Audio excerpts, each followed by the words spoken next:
बिस्मिल्लाहिर्रहमानिर्रहीम। अस्सलाम वालेकुम। मैं हूं अरसलान खटक और आपको पीके टेस्ट ग्लोब यूट्यूब चैनल पर खुशामदीद कहता हूं। दोस्तों, आज ये वीडियो इंतहाई इम्पॉर्टेंट वीडियो है। जिसने भी पाकिस्तान एयरफोर्स में एज़ एयरमैन किसी भी ब्रांच में अप्लाई किया है तो उसके लिए ये वीडियो एंड तक देखना लाजमी है। आज इस वीडियो में क्या ख़ास बात है? सबसे पहली बात यह है कि इस वीडियो में मैं आपके साथ तमाम पोस्टों का रिटन टेस्ट सिलेबस डिस्कस करूंगा। इसके अलावा टेस्ट वाले दिन आपने कौन कौन से डॉक्यूमेंट्स लेकर जाने हैं इस हवाले से भी हम बात करेंगे, और टेस्ट में आपने किन बातों का ख़ास ख्याल रखना है ये भी इंशाल्लाह इस वीडियो में मैं आपको बताऊंगा। एंड में आपको मैं ये भी बताऊंगा कि आपने टेस्ट की तैयारी किस तरीके से करनी है। दोस्तों, आप सब जानते हैं कि पाकिस्तान एयरफोर्स ने एयरमैन जॉब्स की अनाउंसमेंट की है, जिसके लिए मैट्रिक साइंस के साथ जिन्होंने 65% के साथ पास किया हो वो 31 जुलाई 2025 से पहले पाकिस्तान एयरफोर्स के ऑफिशियल वेबसाइट पर ऑनलाइन अप्लाई कर सकते हैं। अगर आपने डिटेल वीडियो नहीं देखी तो मेरे चैनल पर मौजूद हैं कि तमाम ब्रांचेस की रिक्वायरमेंट क्या है, एज कितनी होनी चाहिए, आपके मैट्रिक में मार्क्स कितने होने चाहिए, इस पर ऑलरेडी मैं वीडियो बना चुका हूं, तो आप मेरे चैनल पर देख सकते हैं। दोस्तों, ये वीडियो बनाने की ज़रूरत इसलिए पेश आई क्योंकि पिछले काफ़ी दिनों से मुझे व्हाट्सएप पर मैसेज आ रहे थे कि सर हमने फायर फाइटर में, हमने एरो ट्रेड्स में, हमने सिक्योरिटी में या मेडिकल असिस्टेंट में हमने अप्लाई किया है, तो आप हमें गाइड कर दें कि हम किस तरीके से तैयारी करें, हम टेस्ट की किस तरीके से तैयारी करें, कौन कौन से टेस्ट होंगे हमारे, ताकि हम जो है ना टेस्ट पास कर सकें। तो मैंने सोचा कि इस पर एक दफ़ा वीडियो ही बना दिया जाए ताकि सबके लिए आसानी हो। तो दोस्तों, इस वीडियो को आपने एंड तक लाजमी देखना है। और एक और बात, आपने अपने पास पेन पेंसिल और कॉपी या रजिस्टर्ड वगैरह लाजमी तौर पर अपने पास रखना है, क्योंकि कुछ पॉइंट्स ऐसे हैं जो मैं आपको कहूँगा कि आप अपने पास नोट कर लें, तो आपने वो नोट करने हैं। दोस्तों, बात यह है कि अगर कोई आपको सीनियर ये कहते हैं कि ये चीज़ें आप करें तो आप वो लाजमी किया करें, ठीक है। इसमें आप ही का फ़ायदा है, क्योंकि बाद में आपसे चीज़ भूल जाती हैं और बाद में आप परेशान होते हैं। तो सबसे पहले हम डिस्कस करेंगे रिटन टेस्ट सिलेबस के हवाले से। दोस्तों, रिटन टेस्ट से पहले पिछली बार तो ऐसा हुआ था कि पहले आपका फ़िज़िकल होता था और जिन्होंने फ़िज़िकल पास किया होता था उसका ही कंप्यूटर टेस्ट होता था, ठीक है। लेकिन इस बार ऐसा उम्मीद नहीं है, क्योंकि इस बार हो सकता हो पहले आपका कंप्यूटर टेस्ट हो और जो कंप्यूटर टेस्ट पास करेगा उसका ही फ़िज़िकल टेस्ट होगा, सबका नहीं होगा फिर, ठीक है। जो फेल कर लेगा ज़ाहिर हो तो फेल हो जाएगा फिर, लेकिन हो सकता है इस बार थोड़ा सा तरीका चेंज हो जाए, क्योंकि पीएफ एयरमैन में काफ़ी सारी चीज़ें जो है चेंज हो गई है। तो दोस्तों, पहली चीज़ जो एरो ट्रेड की पोस्ट है इसका जो रिटन टेस्ट सिलेबस है ये मैं आपके साथ शेयर करता हूँ। एरो ट्रेड के लिए का सिर्फ 4 टेस्ट होंगे, ठीक है। इसके अलावा भी काफ़ी पोस्टें हैं जिनकी सिर्फ 4 टेस्ट होते हैं, तो आपने नोट करने हैं। जिन्होंने एरो ट्रेड के लिए अप्लाई किया है वो इस सिलेबस को अपने पास नोट कर लें। पहला आपका होगा जी इंटेलिजेंस का टेस्ट। इंटेलिजेंस के टेस्ट में 100 MCQs होते हैं और 40 मिनट का टाइम आपको दिया जाएगा। ये जो 100 MCQs होते हैं इसमें 40 MCQs वर्बल के होंगे, शुरू के 40 MCQs वर्बल के होंगे और फिर 60 MCQs नॉन वर्बल के होंगे, ठीक है। इस पूरे टेस्ट में 15% जो आपका टेस्ट होता है ये इंतहाई मुश्किल होता है। मुश्किल नहीं होता लेकिन टाइम टेकन होता है, उसमें आपका टाइम ज़्यादा लगता है, ठीक है। और आपका जो 40% टेस्ट है वो मॉडरेट होता है, नॉर्मल होता है, ठीक है। और उसके अलावा बाकी जितना परसेंटेज आपका बचता है वो ईजी होता है। तो ये बात आपने याद रखनी है। अच्छा, ये कोई फिक्स नहीं है था, ठीक है, क्योंकि हर बंदे की तैयारी का लेवल अलग होता है। जिसकी ज़्यादा तैयारी होती है उसके लिए जो ना मुश्किल, इजी और मॉडरेट वगैरह कुछ नहीं होता, उसके लिए सारी चीज़ें इजी होती हैं। जिनकी तैयारी नहीं होती उसके लिए फिर पूरा टेस्ट ही मुश्किल होता है, ठीक है। अच्छा, इंटेलिजेंस का टेस्ट जब आप पास कर लेते हैं, दूसरा टेस्ट आपका होगा इंग्लिश का टेस्ट। इंग्लिश के टेस्ट में आपके 50 MCQs और 20 मिनट का टाइम आपको देंगे। इंग्लिश का टेस्ट जब आप पास कर लेंगे फिर आपका होगा फिजिक्स का टेस्ट। फिजिक्स का टेस्ट आपके 9 क्लास और 10 क्लास के जो बुक्स होते हैं वहाँ से प्रिपेयर होता है, ठीक है। इसमें 25 MCQs होते हैं, 15 मिनट का टाइम आपको दिया जाता है। फिर आपका होगा जी फिजिक्स के बाद मैथ का टेस्ट। ये भी आपकी 9 क्लास और 10 क्लास के जो बुक्स होते हैं वहाँ से प्रिपेयर होता है। इसमें आपको 25 MCQs देते हैं और 15 मिनट का टाइम आपको दिया जाता है। अच्छा दोस्तों, ये बात क्लियर हो गई। अब आपने एक और बात भी जहन में रखनी है कि आपने आपने इंटेलिजेंस का टेस्ट दिया, पास किया, तो ही आपका इंग्लिश का टेस्ट होगा। अगर आप इंटेलिजेंस के टेस्ट में फेल हो गए, इंग्लिश का टेस्ट आपका नहीं होगा, ठीक है। फिर जब आप इंग्लिश के टेस्ट में आ गए और इंग्लिश का टेस्ट आपने देना शुरू किया, पास किया, तो ही आपका फिजिक्स का टेस्ट होगा, अदरवाइज नहीं होगा। अगर आप इंग्लिश के टेस्ट में फेल हो गए तो आपको सेंटर वाले आपसे स्लिप लेकर आपको घर भेज देंगे, ठीक है। फिर आप फिजिक्स के टेस्ट में आ गए, फिजिक्स का टेस्ट आपने पास किया तो ही आपका मैथ का टेस्ट होगा, अदरवाइज मैथ का टेस्ट भी आपका नहीं होगा, ठीक है। और एंड में मैथ का टेस्ट भी अगर आपने फेल किया तो आप फेल ही होंगे। अगर आप मैथ के टेस्ट में भी फेल हो गए तो आपको उठाकर बाहर भेज देंगे। ओके, अब हम नेक्स्ट बढ़ते हैं जी। नेक्स्ट जो है सिक्योरिटी पोस्ट। जिन्होंने सिक्योरिटी पोस्ट के लिए अप्लाई किया है उनके दो टेस्ट होते हैं, एक इंटेलिजेंस और एक इंग्लिश। बाकी इंटेलिजेंस और इंग्लिश की जो एमसीक्यूज होते हैं, जो टाइम होता है वो सेम टू सेम वही होता है जो एरोट्रेट का है, ठीक है। 100 एमसीक्यूज आपके इंटेलिजेंस में और 50 एमसीक्यूज आपके इंग्लिश में। अच्छा, यहाँ पर कुछ स्टूडेंट उनका ये एतराज़ होगा कि सर पर्सनैलिटी टेस्ट भी होता है, ठीक है। तो जी हाँ, पर्सनैलिटी टेस्ट आपका लिया जाता है, लेकिन पर्सनैलिटी टेस्ट ऐसा टेस्ट नहीं है जिसमें पास फेल का चक्कर हो। पर्सनैलिटी टेस्ट में पास फेल का चक्कर नहीं होता, लेकिन इंग्लिश में और इंटेलिजेंस में इसमें पास फेल का चक्कर होता है। अगर आप इंटेलिजेंस में फेल हो गए तो आपको उठा के बाहर फेंक देंगे, ठीक है, आपको घर भेज देंगे। इंग्लिश में भी अगर आप फेल हो गए तो आपको घर भेज देंगे। लेकिन पर्सनैलिटी टेस्ट में पास फेल का चक्कर होता ही नहीं है, वो सिर्फ एक टेस्ट है, वो आपने देना है, ठीक है। अच्छा, जो फरवरी में भर्ती आई थी उसमें मेरे जितने भी स्टूडेंट्स जिन्होंने सिक्योरिटी में अप्लाई किया था उनका पर्सनैलिटी टेस्ट नहीं हुआ था, लेकिन जो मेरिट पर आए थे, शॉर्टलिस्ट जब लग गई थी 1 महीने या 1.5 महीने बाद, तो उनका फिर दोबारा जो पर्सनैलिटी टेस्ट था हुआ था, ठीक है। तो ये बात भी आप जहन में रखें कि पर्सनैलिटी टेस्ट सबका होता है। लोग कहते हैं ना सर जिन्हें एरोट्रेट का पीएफ इंडिया में अप्लाई किया है उसमें अप्लाई किया है, नहीं, पर्सनैलिटी टेस्ट सबका होता है, लेकिन शॉर्टलिस्ट लगने के बाद ही होता है, ठीक है। और ये बात मैं जनवरी 2025 की जो भर्ती थी, फरवरी 2025 की जो भर्ती थी उसके हवाले से कर रहा हूँ, क्योंकि उसमें जितने भी मेरे स्टूडेंट शॉर्टलिस्ट हुए थे उनका फिर जो है पर्सनैलिटी टेस्ट हुआ था, और टेस्ट वाले दिन उनका पर्सनैलिटी टेस्ट किसी का भी नहीं हुआ था, ठीक है। पिछले साल यानी कि 2024 में और 2023 में जो कंप्यूटर टेस्ट हुआ करता था उसके साथ ही फिजिकल जो पर्सनैलिटी टेस्ट है वो होता था, लेकिन इस साल 2025 की शुरू में जो भर्ती आई थी फरवरी में उसमें पर्सनैलिटी टेस्ट नहीं हुआ था। अब हम ये देखेंगे कि जो जुलाई और अगस्त की जो भर्ती है इसमें पर्सनैलिटी टेस्ट साथ होता है या मेरिट लिस्ट जो शॉर्ट लिस्ट होती है वो लगने के बाद होता है, ठीक है। सिक्योरिटी का सिलेबस आपके साथ शेयर किया, फिर एमटी ड्राइवर का syllabus same to same security की तरह है, इस पर ज़्यादा टाइम वेस्ट नहीं करेंगे।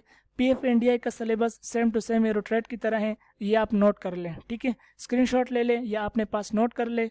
पीएफ एनडीआई की बात, फायर फाइटर का जो सिलेबस है वो भी सेम टू सेम एरोट्रेट की तरह है, ये भी स्क्रीनशॉट ले लें या नोट कर ले अपने पास।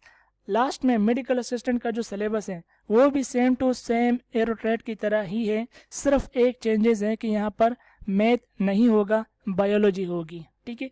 आपके जो 9th और 10th क्लास की जो बायो की बुक है उससे 25 MCQs और 15 मिनट का टाइम आपको देंगे, सिर्फ ये फ़र्क है, बाकी सेम टू सेम एरोट्रेट की तरह ही आपका टेस्ट होगा, ठीक है। यहाँ तक बात क्लियर हो गई। अब हम बढ़ते हैं जी डॉक्यूमेंट्स की तरफ।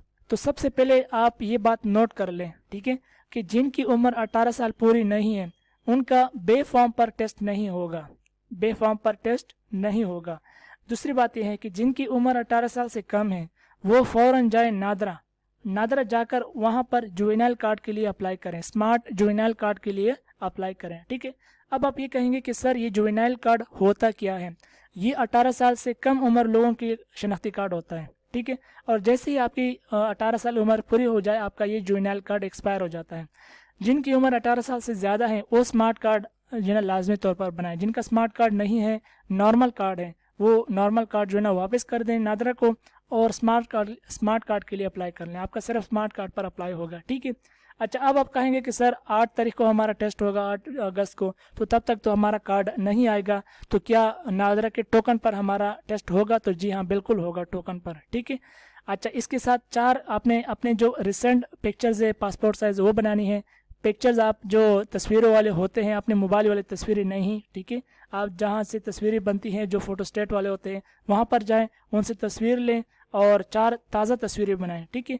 मैट्रिक की जो मार्कशीट होती है ओरिजिनल, ये आपने लेकर जानी है। अगर आपने 2022 में मैट्रिक किया है या 2021 में किया है, ठीक है, तो आप अपने साथ जो मैट्रिक का ओरिजिनल सनद होता है जो बोर्ड की तरफ से आता है 2 साल बाद, वो अपने साथ लेकर जाना है। आपने अपने साथ डोमिसाइल ओरिजिनल ये भी अपने साथ लेकर जाना है। अगर आपके वालिद पीएफ में हैं, अभी रिटायर्ड नहीं है, तो आप वार्ड सर्टिफिकेट बनाएंगे। अगर पीएफ से रिटायर्ड है तो डिस्चार्ज बुक की जो फोटोकॉपी होती है वो आप अपने साथ लेकर जाएं। अपने साथ आपने कुछ पैसे रखते हैं, ठीक है, 300 से 500, ठीक है, इतने पैसे लाजमी तौर पर रखें, क्योंकि सेंटर जब आप इन होंगे, आपके जब वेरिफिकेशन होगी वहाँ पर आपसे थोड़ी बहुत फीस भी लेंगे, ठीक है। पिछली बार 100 रुपये लिए थे, हो सकता है उस बार थोड़े से ज़्यादा लें या 100 ही लें, ठीक है। लेकिन कहने का मतलब ये है कि आप अपने पास थोड़े बहुत पैसे भी रखें। और इसके अलावा अप्लाई करते वक्त आपका जो रोल नंबर स्लिप होता है वो आपने लाजमी तौर पर प्रिंट आउट करना है, और कलर प्रिंट आउट करें, ठीक है, इसका भी कलर प्रिंट आउट करें। और जो लोग एमटी ड्राइवर में या फायर फाइटर में अप्लाई करने जा रहे हैं उनका ड्राइविंग लाइसेंस भी कहा गया है, ठीक है। तो जिनके पास ड्राइविंग लाइसेंस है, एलटीवी हो या एचटीवी हो, तो वो ओरिजिनल अपने साथ ये भी रखें। ये आप डॉक्यूमेंट जब वेरीफाई करेंगे तो उस टाइम आप ये दिखाएं तो आपको जो है ना कंसेशन मिल जाएगा, ठीक है। एज की कंसेशन आपके ड्राइविंग लाइसेंस की वजह से ही मिलेगी।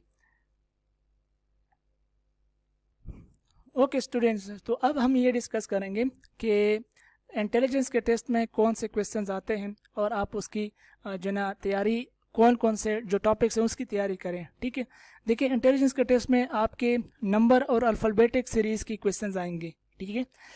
उसके बाद ओड वन आउट के क्वेश्चंस आते हैं लाजमी तौर पर। इसको हम आसान अल्फाज में ये भी कह सकते हैं कि which one is different from the rest, ठीक है। आपको 4 MCQs देते हैं, 4 ऑप्शंस देते हैं, और उसमें से कहते हैं कि आप एक डिफरेंट है वो यानी कि आप हमें बताएं। मिसाल के तौर पर अगर मैं आपसे कहूँ कि कराची, लाहौर, फैसलाबाद और यूनाइटेड स्टेट नहीं, न्यूयॉर्क में, ठीक है, कराची, लाहौर, फैसलाबाद और न्यूयॉर्क में क्या चीज़ डिफरेंट है, कौन सा ऑप्शन डिफरेंट है। तो आप ये कहेंगे कि सर न्यूयॉर्क डिफरेंट है। मैं आपसे कहूँगा क्यों डिफरेंट है, क्योंकि वो अमेरिका का जो है कैपिटल सिटी है, अमेरिका का शहर है, ठीक है। बाकी जो 3 ऑप्शन है वो पाकिस्तान के शहर है। तो इस तरीके से आपको 4 ऑप्शन देंगे, एक डिफरेंट होगा, बाकी 3 की कोई आपस में रिलेशन होगी, तो उस वजह से वो आपने नहीं चढ़ने। एनालॉजीज के क्वेश्चन आते हैं। एनालॉजीज के क्वेश्चन को सिंपल एज टू वाले क्वेश्चन होते हैं। क्लासिफिकेशन आते हैं, एक चीज़ डिफरेंट होती है, ठीक है, लेकिन रिलेशन आपने देखना होता है। कॉमन सेंस के क्वेश्चन आते हैं और डायरेक्शन के क्वेश्चंस आते हैं। इसके अलावा ब्लड रिलेशन, इसके MCQs लाजमी तौर पर लगते हैं। परसेंटेज के क्वेश्चन आते हैं कि व्हाट इज़ 35% ऑफ 430, या मिसाल है what is 35% of 700, what is 40% of 600, इस तरह क्वेश्चन आते हैं। प्रॉफिट एंड लॉस के क्वेश्चंस आते हैं, ठीक है, आपने परसेंटेज बताने होते हैं। एक बंदे ने 40 रुपए की चीज़ खरीदी, 37 रुपए की बेच दी, उसको कितना % नुकसान हुआ, ये आपने बताना होता है।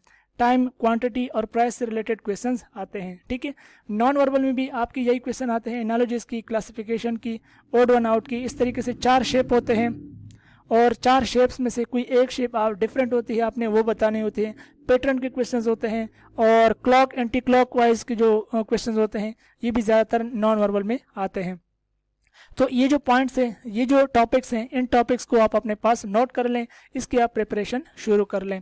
इंग्लिश की बात करते हैं। इंग्लिश में दोस्तों, इंग्लिश में आपके पार्ट्स ऑफ स्पीच आते हैं। पहले चीज़ आपने ये प्रिपेयर करनी है, फिर आपने टेंसेस प्रिपेयर करने हैं, फिर आपने करेक्ट फॉर्म ऑफ वर्ब को समझना है, ठीक है, कि वर्ब की कौन सी फॉर्म यहाँ पर लगेगी, ठीक है। मिसाल है कि अगर आपको सेंटेंस पास्ट का दे तो आपने ज़ाहिर सेकंड या थर्ड फॉर्म लगाना है, ठीक है। ही गोज़ टू स्कूल होगा या ही गो टू स्कूल होगा, तो ये चीज़ें आपने समझनी है। एक्टिव पैसिव वॉइस ये लाजमी तौर पर प्रिपेयर करें। डायरेक्ट इनडायरेक्ट नरेशंस, साइनोनिम्स और एंटोनिम्स को प्रिपेयर कर लें। बेसिक वोकेबलरी और उसके साथ साथ आप करेक्ट स्पेलिंग जो होती है इसको आप प्रिपेयर कर लें। बुक्स एंड अदर नेम 2 से 3 MCQs इसके भी लगते हैं। ट्रांसलेशन को प्रिपेयर कर लें। प्रोवर्ब्स 1 या 2 लाजमी तौर पर आते हैं, और उसके अलावा कंडीशनल सेंटेंसेस, ये जो आपके टॉपिक्स है ये आपके इंग्लिश के टॉपिक्स हैं। इसी से आपका इंग्लिश का टेस्ट बनता है, इससे यानी कि इससे बाहर आपका इंशाल्लाह नहीं बनेगा। अगर आपने ये टॉपिक्स कवर कर लिए तो इंशाल्लाह मैं आपको गारंटी देता हूँ कि इंग्लिश का टेस्ट आपका लाजमी तौर पर पास होगा। तो ये जो टॉपिक्स है ये भी आप अपने पास नोट कर लें। अब हम बात करेंगे फिजिक्स की। फिजिक्स में आपने क्या करना है। देखिए, फिजिक्स में आपके SI यूनिट्स लगते हैं, वैल्यूज़ लगती हैं, G की वैल्यू, एक्सेलरेशन की वैल्यू, ठीक है, P की वैल्यू, इस तरह फार्मूलाज लगते हैं, डिफिनेशंस लगते हैं आपके, ठीक है, बेसिक डिफिनेशन लग गए, और एक्सेलरेशन की, वेलोसिटी की, काइनेटिक एनर्जी की लग गई, ठीक है, कॉनकेव मिरर, कॉन्वेक्स मिरर, इस तरह की डिफिनेशंस लगते हैं। स्टेटमेंट्स लगती हैं, आपको स्टेटमेंट्स बताई जाती है और कहा जाता है कि ये कौन सी स्टेटमेंट है। काइंड्स, टाइप्स आपने बतानी होती हैं, ठीक है, मोशन के कितने काइंड्स हैं, मिसाल एंगुलर मोशंस के कितने काइंड्स हैं, ठीक है। अच्छा, इसके फिजिक्स के जो टॉपिक्स हैं, जो चैप्टर्स हैं, जिससे ज़्यादातर आपका टेस्ट लगता है वो मैंने यहाँ पर आपको लिख के दिए हैं, ठीक है। साउंड्स और वेव्स, ये दो जो ना चैप्टर हैं इससे लाजमी तौर पर लगते हैं। ऑप्टिकल ज्योमेट्री, ऑप्टिक्स, ठीक है, जो ऑप्टिक्स का चैप्टर है इससे भी आपके लगते हैं। सिंपल हार्मोनिक मोशन जो मैट्रिक क्लास में आपका चैप्टर है इससे लगते हैं। काइनेटिक एनर्जी इंपॉर्टेंट टॉपिक है। इसके अलावा करंट एंड इलेक्ट्रिसिटी, ये दो टॉपिक्स हैं, ये दो चैप्टर हैं, इसको आप जो ना प्रिपेयर कर लें। न्यूक्लियर फ्यूजन, ग्रेविटेशन, इसको प्रिपेयर कर लें। Motion, dynamics and basic physics, ये आपकी 9th क्लास की जो ना चैप्टर हैं, इसको भी आप प्रिपेयर कर लें। यहाँ से आपका टेस्ट लाजमी तौर पर लगता है, ठीक है। इसके अलावा भी आप हर चैप्टर में जो की पॉइंट्स होते हैं ना, की पॉइंट्स कंसेप्ट जो होते हैं वो आप नोट कर ले लाजमी तौर पर। ऐसा नहीं कि मैंने यहाँ पर वो नहीं लिखे तो आप वो छोड़ दें, ठीक है, ऐसा नहीं है। मैथ की बात करते हैं, मैथ में बड़ा इजी है। मैथ में भी सारे बेसिक कंसेप्ट हैं, फार्मूला आते हैं, वैल्यूज आती हैं, काइंड्स, डिफिनीशंस आती हैं। सेट्स, मैट्रिक्स यहाँ पर इंपॉर्टेंट है। नंबर सिस्टम से MCQs लगते हैं। आपके अलजेब्रा और formulas, basic geometry, basic trigonometry और उसके अलावा लॉगरिथम, यहाँ से आपके ज़्यादातर आपका टेस्ट लगता है। इसके अलावा जितने भी चैप्टर हैं जो मैंने यहाँ पर मेंशन नहीं किए हैं, उनके जो की पॉइंट्स, उनके जो फार्मूलाज, उनके जो काइंड्स होते हैं, वो ये आप अपने पास लाजमी तौर पर नोट कर लें। तो ये जो मैंने आपके साथ पॉइंट्स यहाँ पर बताए हैं, जो चैप्टर मैंने यहाँ पर लिखे हैं, ये भी आप नोट कर लें अगर आपका भी मैथ का टेस्ट है। अब हम बात करेंगे बायोलॉजी की। बायोलॉजी में भी सेम यही है, बेसिक कॉन्सेप्ट्स ही होती हैं। फार्मूलाज, डिफिनीशन, स्टेटमेंट, साइंटिस्ट के नाम वगैरह ये आपने बताने होते हैं, ठीक है।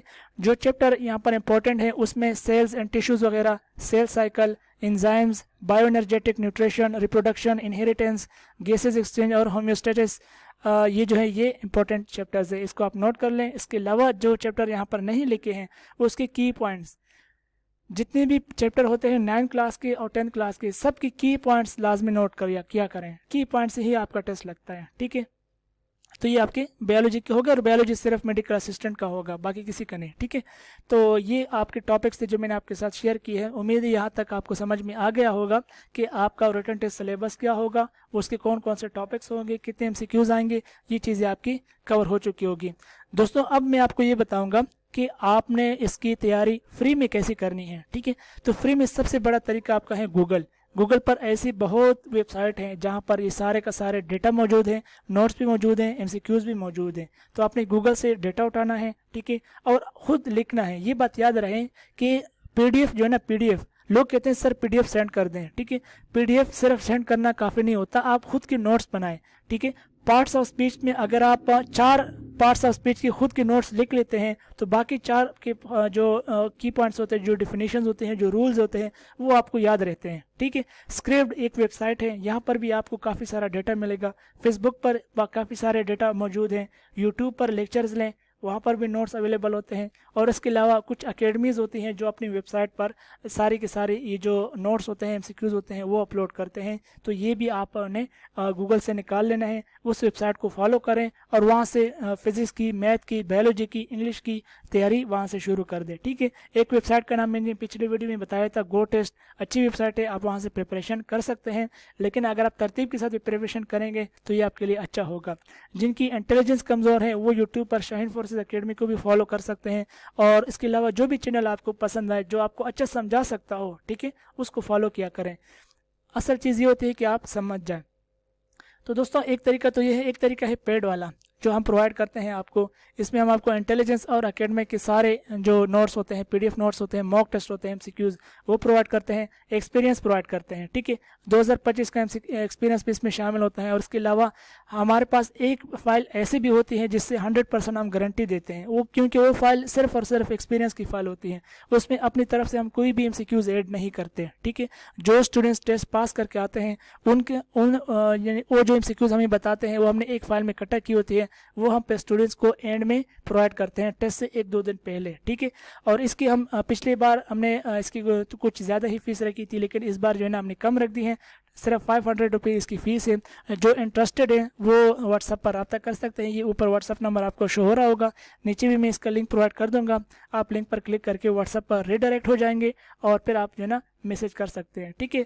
तो ये बात याद रहे कि व्हाट्सएप पर अगर आप मैसेज करते हैं तो आप कंप्लीट मैसेज क्या करें, आप पहले ही मैसेज में ये लिख दिया करें कि सर मैं कौन हूँ, कहाँ से आपका ताल्लुक़ है, ये लिख दें। और आपने PF में किस पोस्ट के लिए अप्लाई किया है, आपका टेस्ट कब है, और अगर आप इंटरेस्टेड है हमारे इस प्रिपरेशन में तो आप कंप्लीट बता दिया करें कि सर मैं इंटरेस्टेड हूँ और आप हमें मज़ीद डिटेल भेज दें। तो हमारी तरफ से आपके कुछ मज़ीद डिटेल नहीं होगा, एक पोस्ट आपको सेंड करेंगे, उसमें हमने ये लिखा है कि आपने पेमेंट किस तरीके से करनी है और हमारी कुछ जो ना रूल्स होते हैं, और वो रूल्स ये है कि हम जो PDF नोट्स होते हैं ये आपको व्हाट्सएप पर सेंड नहीं करते हैं, ठीक है। हम गूगल ड्राइव के ज़रिए से जो ना प्रिपरेशन कराते हैं, प्राइवेट वेबसाइट होती हैं, वहाँ पर हम आपको एक्सेस देते हैं। उस वेबसाइट पर PDF नोट्स होते हैं, वीडियो लेक्चर्स भी होते हैं और मॉक टेस्ट भी होते हैं, और साथ में ये वाले जो फाइल हैं ये भी आपको वेबसाइट पर ही मिलती है। तो व्हाट्सएप पर हम कोई भी चीज़ प्रोवाइड नहीं करते, ठीक है। इसके अलावा हमने पेमेंट का ऑप्शन दिया होता है कि आप पेमेंट किस अकाउंट पर करें, और कुछ और जो ना प्राइवेसी हमने वहाँ पर लिखी होती है कि आप नोट्स शेयर नहीं करेंगे इस तरह वगैरह वगैरह। तो अगर आप इंटरेस्टेड हैं, ये व्हाट्सएप नंबर ऊपर गिवन है, इस पर आप रब्ता करें। इंशाल्लाह हम अपनी तरफ से पूरी कोशिश करेंगे, आप अपनी तरफ से पूरी कोशिश करना, और जिसने भी अपनी तरफ से पूरी कोशिश की उसका टेस्ट लाजमी तौर पर पास हुआ है। यहाँ पर ये बात भी याद रखें, कुछ स्टूडेंट्स ऐसे होते हैं जो कहते हैं कि सर मैंने 3 साल से फिज़िक्स नहीं पढ़ी, मैंने 3 साल से मैथ नहीं पढ़ी, लेकिन मैं एरो ट्रेड में अप्लाई करना चाह रहा हूँ, ठीक है। तो जो 3 साल से फिज़िक्स और मैथ जिन्होंने न पढ़ी हो उनका फिज़िक्स और मैथ कमज़ोर होगा, ये बात यकीनी है, ठीक है। तो फिर उस ऐसी सूरत में हम ऐसे स्टूडेंट्स को कहते हैं कि वो यूट्यूब से फ़िज़िक्स और मैथ के कुछ लेक्चर्स ले लें, ताकि उनकी फ़िज़िक्स और मैथ जो ना दोबारा से वो सीख सके, दोबारा से उनका वो जो ना अंडरस्टैंडिंग जो होती है फ़िज़िक्स और मैथ की वो बिल्ड हो जाए, ताकि फिर MCQs को समझने में आसानी हो, ठीक है। 3 साल जिन्होंने फिज़िक्स न पढ़ी हो उसको नहीं पता होता एक्सेलरेशन क्या होता है, उसको नहीं पता होता वेलोसिटी क्या होती है, उसको सिंपल हार्मोनिक मोशन और फ्रिक्वेंसी क्या होती है, इसको इन चीज़ों का नहीं पता होता, ठीक है। सेम इसी तरीके से मैथ में भी उसको लोगरिथम के रूल्स वगैरह नहीं पता होते, अलजेब्रा के 2-3 फार्मूले याद होते हैं, बाकी वो भूल चुका होता है, ठीक है। ऐसा ही होता है, हकीकत ही है, ठीक है। तो ये बात भी आप याद रखें कि कुछ लोग होते हैं जो कहते हैं सर हमने 3 साल से मैथ फिजिक्स टच नहीं की तो क्या हमारा भी टेस्ट पास होगा। तो देखिए टेस्ट पास की गारंटी वैसे भी कोई प्रोवाइड नहीं करता, ना हम प्रोवाइड करते हैं, लेकिन हम उनको कोशिश ये करते हैं कि वो जो है ना अपनी तरफ से पूरी मेहनत करें ताकि वो टेस्ट पास कर सके। तो वीडियो अगर आपको अच्छी लगी हो वीडियो को लाइक करें, चैनल पर नए हो तो चैनल को भी सब्सक्राइब कर ले। आने वाली वीडियोज़ में इंशाल्लाह इसकी प्रिपरेशन के हवाले से भी हम मटेरियल अपलोड करेंगे। Thanks for watching.